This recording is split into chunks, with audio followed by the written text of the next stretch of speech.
Shalom jemaat yang dikasihi Tuhan. Apa kabar semuanya? Kami percaya kita semua dalam perlindungan Tuhan.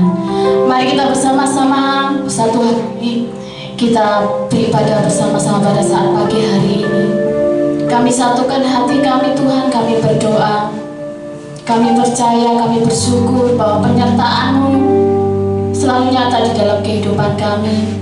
Kami mau datang di hadapan-Mu Yesus. Biarlah Engkau yang memimpin ibadah kami dari awal pertengahan hingga akhirnya. Semuanya kami serahkan hanya ke dalam tangan-Mu yang penuh kuasa. Terima kasih Tuhan, terima kasih. Kami sudah berdoa dan mengucap syukur. Haleluya, amin. Mari kita naikkan sorak-sorai buat Tuhan kita. Sebab Tuhan sungguh baik di dalam kehidupan kita. Anak Allah, Yesus namanya.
Naikkan pujian kita, naikkan sembah kita di hadapan Tuhan.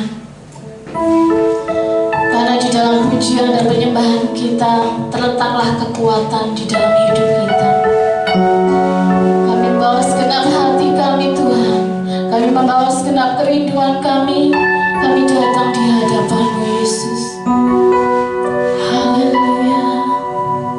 Syukur bagimu Tuhan. Syukur bagimu Yesus. Haleluya.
firman-Mu Tuhan.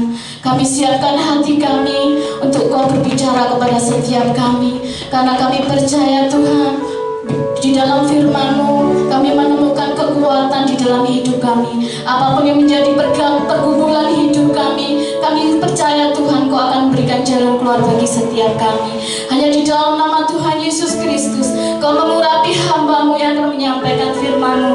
Biarlah semua perkataan itu berasal daripada Engkau saja, Roh Kudus. Biarlah hamba-Mu hanya menyampaikan berdasarkan kekuatan yang berasal daripada Engkau. Hanya di dalam nama Tuhan Yesus Kristus, dari awal, pertengahan, hingga akhirnya kami meminta kuasa Roh Kudus-Mu yang menguasai setiap kami dimanapun kami berada. Di dalam nama Tuhan Yesus Kristus kami berdoa dan mengucap syukur. Mari kita bersama-sama katakan amin. Salam saudara, pada kesempatan hari ini kita kembali merenungkan firman Tuhan yang saya ambil dalam kitab Nehemia pasal yang pertama, ayat pertama sampai dengan ayat yang keempat. Nehemia pasal pertama, ayat pertama sampai dengan yang keempat. Riwayat Nehemia bin Hakalia. Pada bulan Kislew, tahun ke-20, ketika aku ada di Puri Susan, datanglah Hanani, salah seorang dari saudara-saudaraku dengan beberapa orang dari Yehuda. Aku menanyakan mereka tentang orang-orang Yahudi yang terluput, yang terhindar dari penawanan, dan tentang Yerusalem. Kata mereka kepadaku, orang-orang yang masih tinggal di daerah sana, yang terhindar dari penawanan, ada dalam kesukaran besar dan dalam keadaan tercela. Tembok Yerusalem telah terbongkar dan pintu-pintu gerbangnya telah terbakar. Ketika ku dengar berita itu, duduklah aku menangis dan berkabung selama beberapa hari. Aku berpuasa dan berdoa kehadirat Allah semesta langit.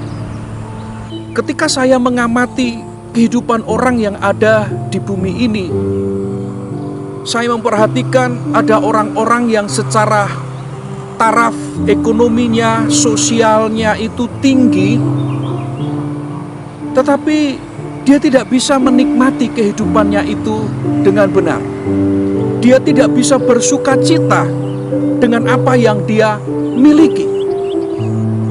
Tetapi di sisi lain, saya juga melihat bagaimana orang-orang yang sederhana, ketika saya memperhatikan hidup mereka, mereka bisa enjoy, bisa menikmati kehidupan mereka.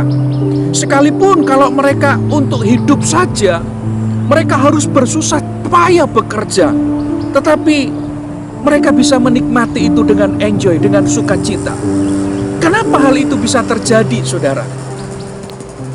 Paling tidak saya menemukan sebuah jawaban dalam hidup orang-orang seperti itu, yaitu passion yang ada dalam dirinya. Orang-orang yang menemukan passion dalam hidupnya, saudara, ia tidak akan gampang menyerah dalam situasi apapun. Sekalipun tantangan, sekalipun ujian terus terjadi dalam kehidupannya, dia tidak akan menyerah dengan situasi apapun. Tapi dia akan tetap dan terus bergerak. Dia akan tetap bersemangat. Karena passion itulah yang menggerakkan dia, yang membuat antusias untuk menjalani hidup ini. Jadi passion ini sangat penting. Karena dengan passion itu, orang tidak akan gampang menyerah dalam situasi apapun. Tapi dia akan terus bergerak. Karena passion itu yang mendorong hidupnya. Passion itu yang membuat dia untuk antusias dalam menghadapi kehidupan ini. Nah, saudaraku, apakah passion itu? Passion berasal dari bahasa Latin, pasco. Jika dihubungkan dengan kata kerja, memiliki arti menderita.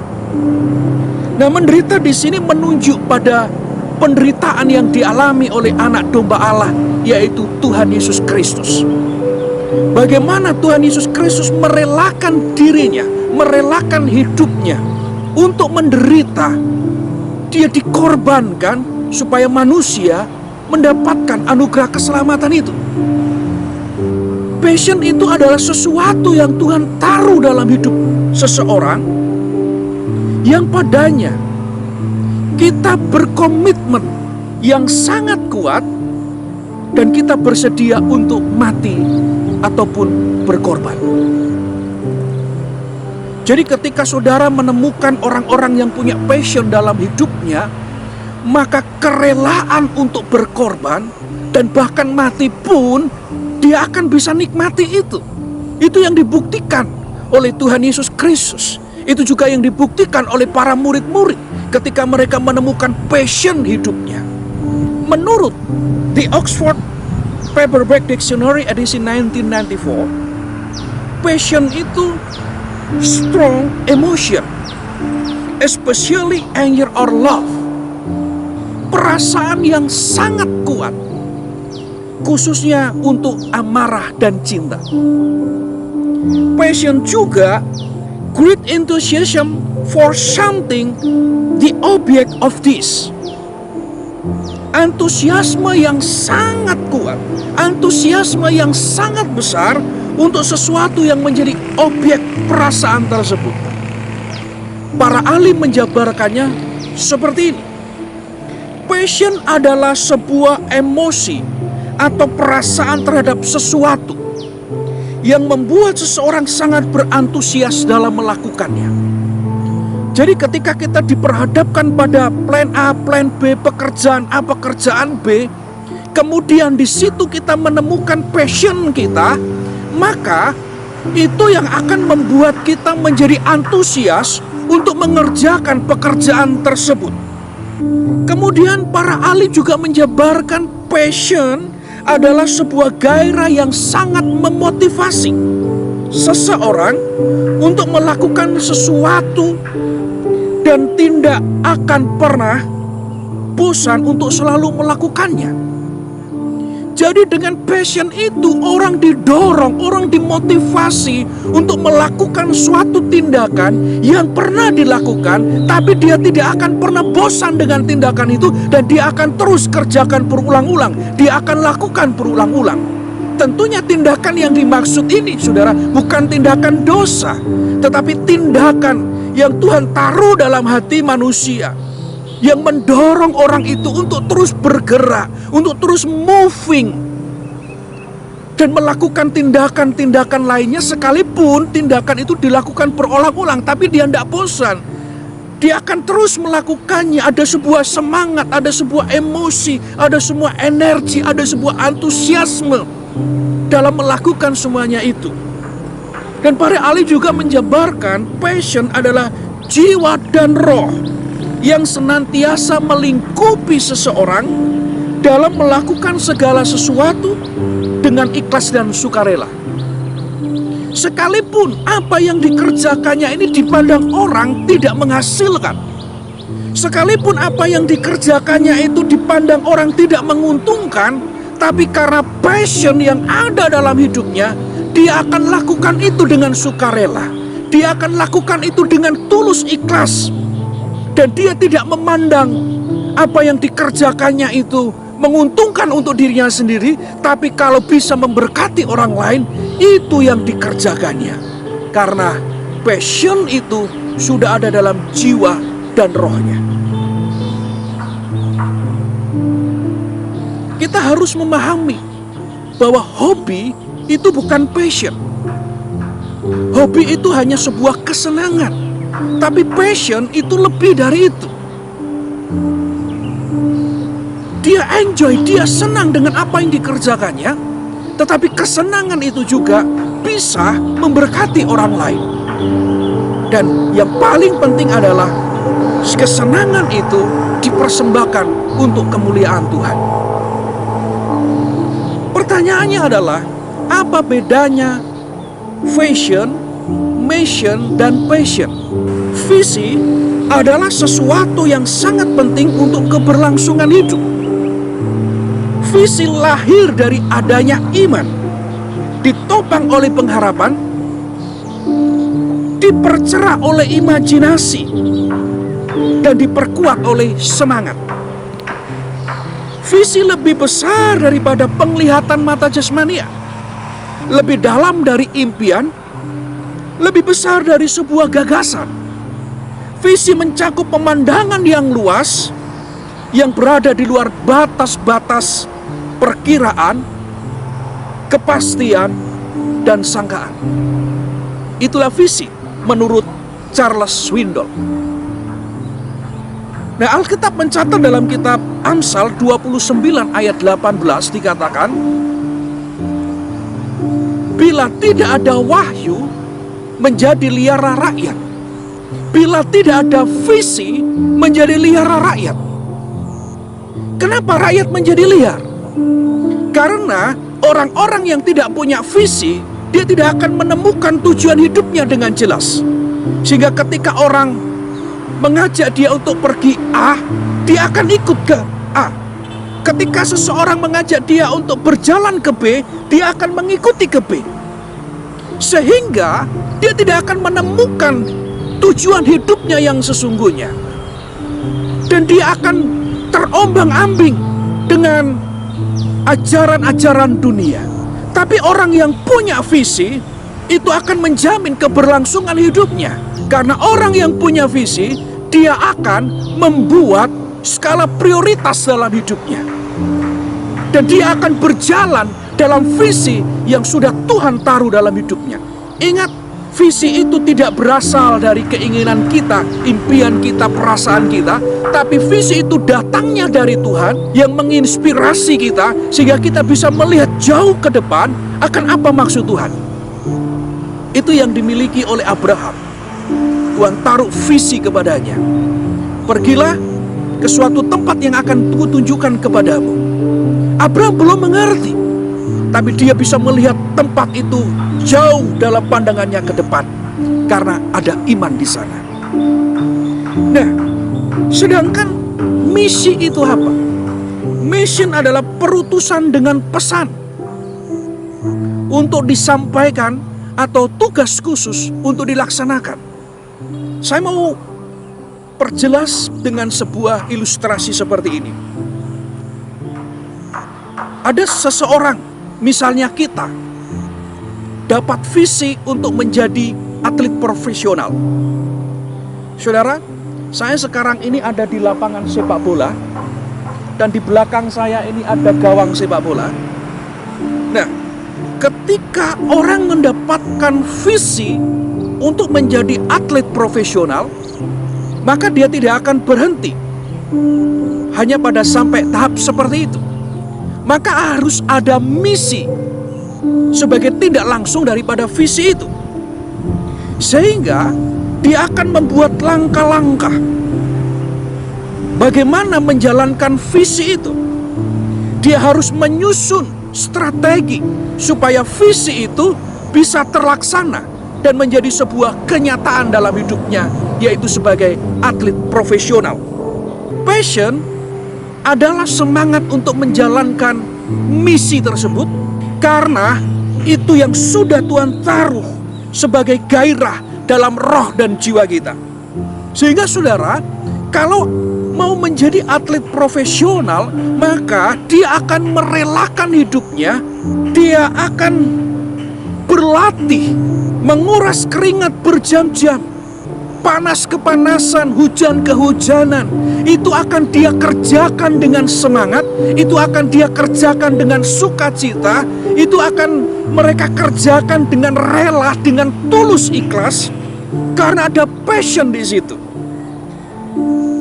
Nah, kemudian juga dia harus menyiapkan mental maupun fisiknya untuk sebuah pertandingan.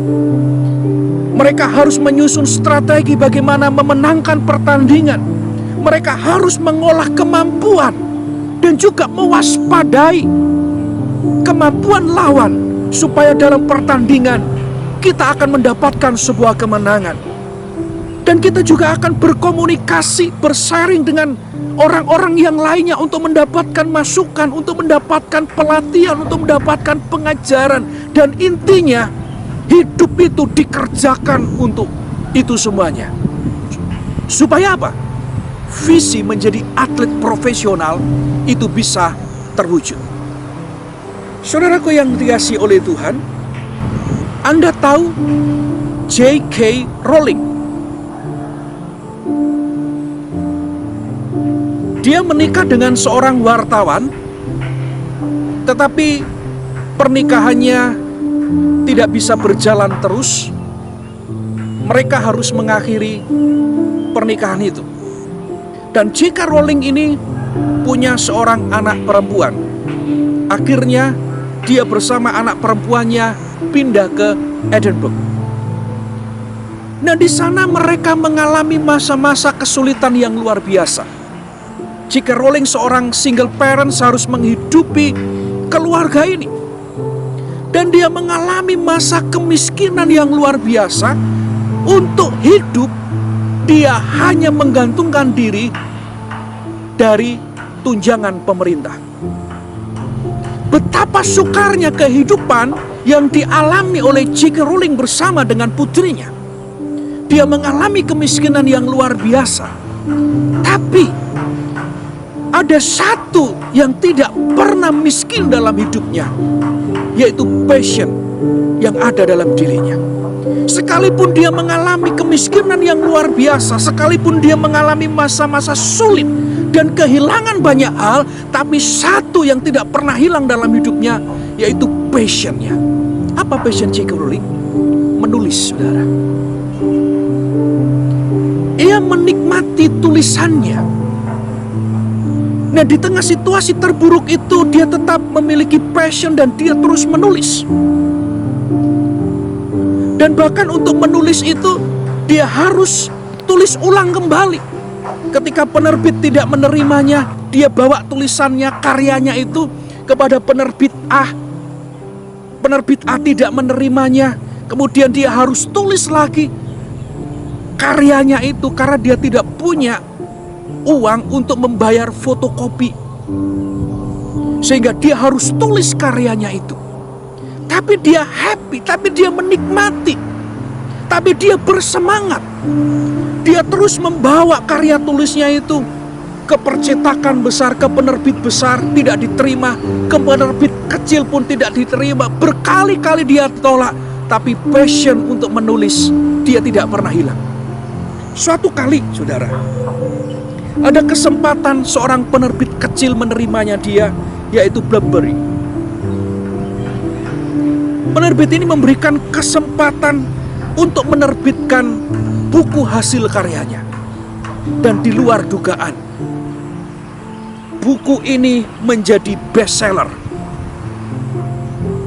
Bahkan, saudara, sampai dicetak ulang.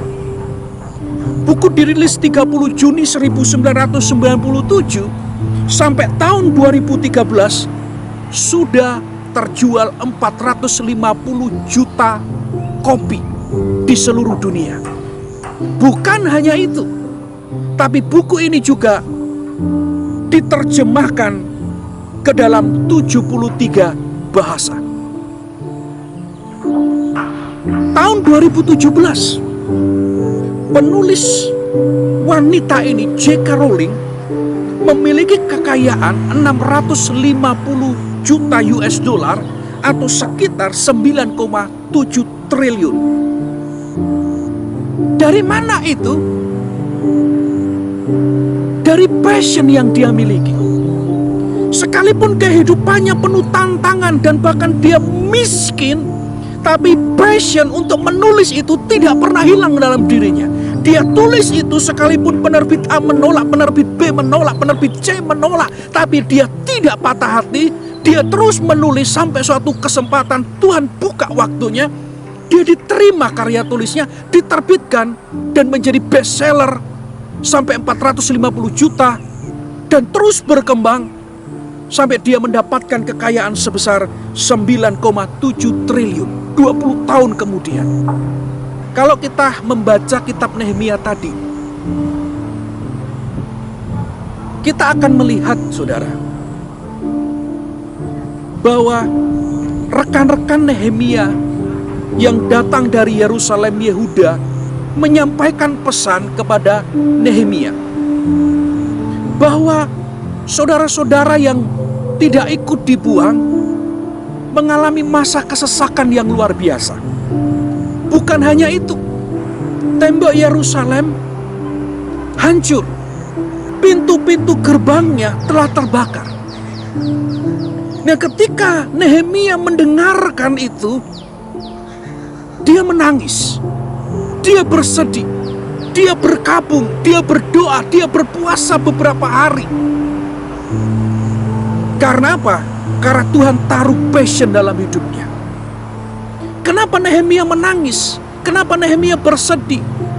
Karena dia melihat kota Yerusalem tidak memiliki tembok, tidak memiliki benteng-benteng, tidak memiliki pintu-pintu gerbang.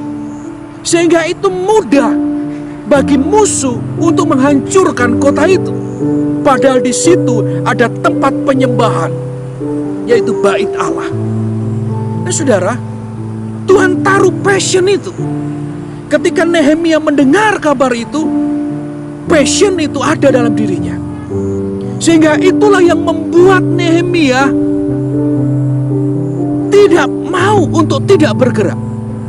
Passion itulah yang mendorong Nehemia untuk berpikir bagaimana supaya tembok Yerusalem, pintu-pintu gerbangnya kembali dibangun. Passion itulah yang menyadarkan Nehemia supaya kota Yerusalem memiliki pengamanan yang benar. Dan itu yang membuat Nehemia menjadi menangis, menjadi bersedih, berkabung, berdoa, berpuasa beberapa hari kepada Tuhan. Kemudian saudara, dalam pergumulannya itu, pada saat dia mendapatkan kesempatan untuk melayani raja sebagai juru minum.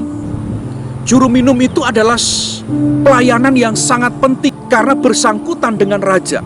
Kalau juru minum tidak jujur, saudara, dia bisa membuat raja menjadi celaka. Nah, Nehemia ini seorang yang memiliki integritas sehingga dia dipercaya untuk menjadi juru minum. Suatu saat tiba waktunya dia mempersembahkan itu di hadapan raja. Raja melihat, Nehemia, kenapa hatimu menjadi bersedih padahal kamu tidak sakit?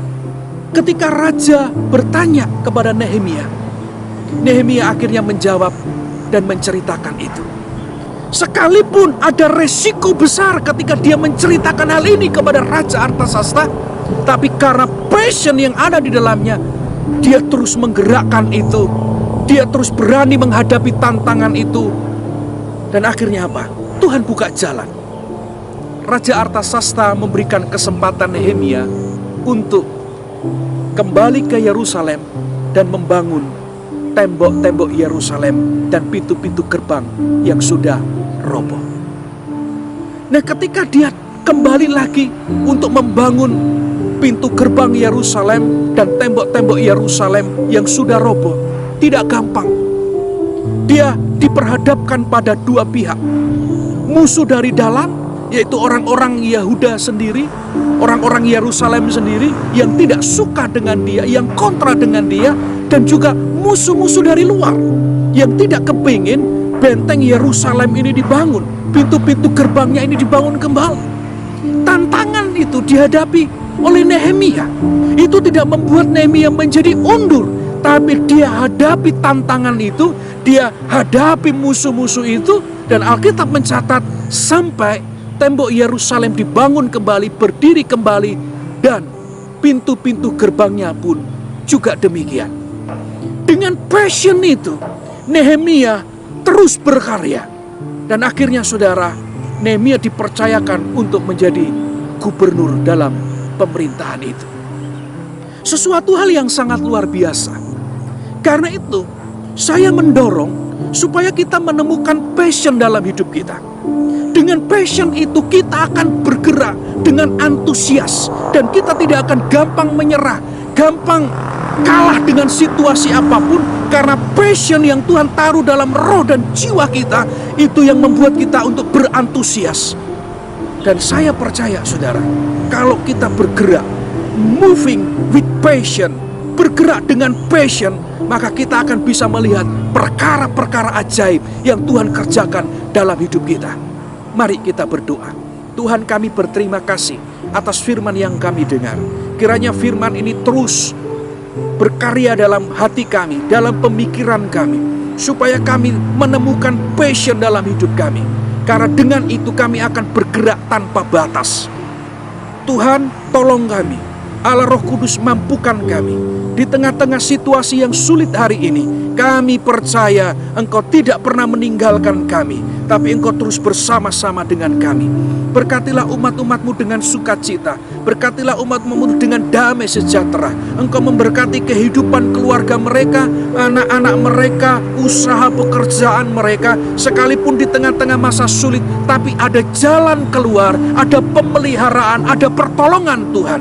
Karena itu Tuhan, biarlah Engkau sendiri yang berkarya atas hidup umat-umat-Mu, menjagai, melindungi mereka. Terima kasih ya Tuhan. Berkati setiap pekerjaan Tuhan yang ada di gereja-Mu ini.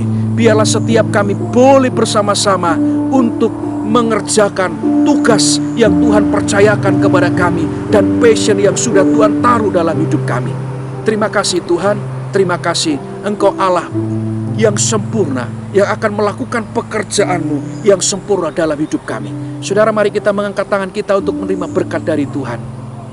Tuhan menyinari engkau dengan wajah-Nya dan berikan engkau kasih karunia. Tuhan menghadapkan wajah-Nya kepadamu dan berikan engkau damai sejahtera.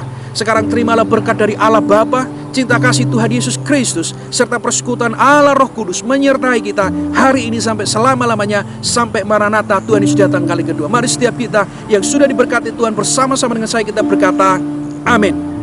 Saudara, minggu depan kita akan melaksanakan ibadah perjamuan kudus masih di rumah kita masing-masing.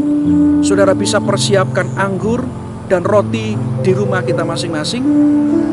Anggur bisa diganti dengan teh atau sirup, roti bisa dengan roti tawar dan lain sebagainya. Saya berharap kita terus mengikuti ibadah online ini dan kita tetap bersuka cita dalam Tuhan apapun yang terjadi. Tuhan Yesus memberkati dan menyertai kita. Salam.